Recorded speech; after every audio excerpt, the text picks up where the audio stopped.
Que la paix du Seigneur soit avec vous.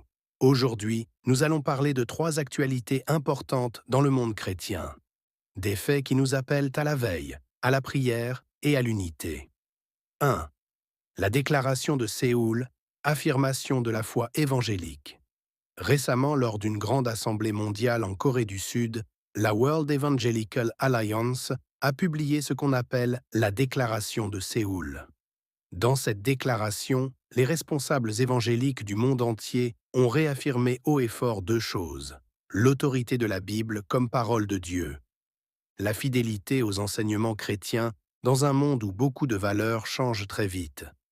Ils ont parlé de sujets sensibles comme le relativisme moral, le pluralisme religieux et certaines transformations culturelles concernant la sexualité. Cette déclaration rappelle que l'Église ne doit pas se laisser diluer par les tendances du monde, mais rester ancrée dans la vérité de Christ. Le ciel et la terre passeront, mais mes paroles ne passeront point. Matthieu 24, 35. Au Nigeria, les violences contre les chrétiens continuent de manière alarmante, surtout dans certaines régions du nord et du centre du pays. Églises brûlées, villages attaqués, enlèvements, familles dispersées. La situation reste très grave. Face à cela, l'ancien président américain Donald Trump a récemment fait une déclaration très forte. Il a affirmé que le christianisme fait face à une menace existentielle au Nigeria. Il a également dit que des milliers de chrétiens sont tués et que le gouvernement nigérian ne fait pas assez pour les protéger, comme pays de préoccupation particulière en matière de liberté religieuse.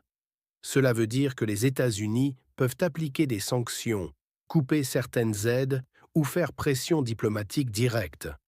Trump a même averti que l'aide américaine pourrait être suspendue si les attaques contre les chrétiens continuent. Il a aussi ordonné au United States Department of Defense, le Pentagone, de se préparer à une intervention militaire rapide au Nigeria si la situation ne s'améliore pas. Ce sont des paroles très fortes qui attirent l'attention du monde sur ce qui se passe au Nigeria. Selon plusieurs organisations chrétiennes internationales, plus de 70% des chrétiens tués dans le monde pour leur foi seraient tués au Nigeria. Troisième Soudan. El Fasher, en situation critique. Au Soudan, dans la région du Darfour, la ville d'El Fasher fait face actuellement à une situation très grave.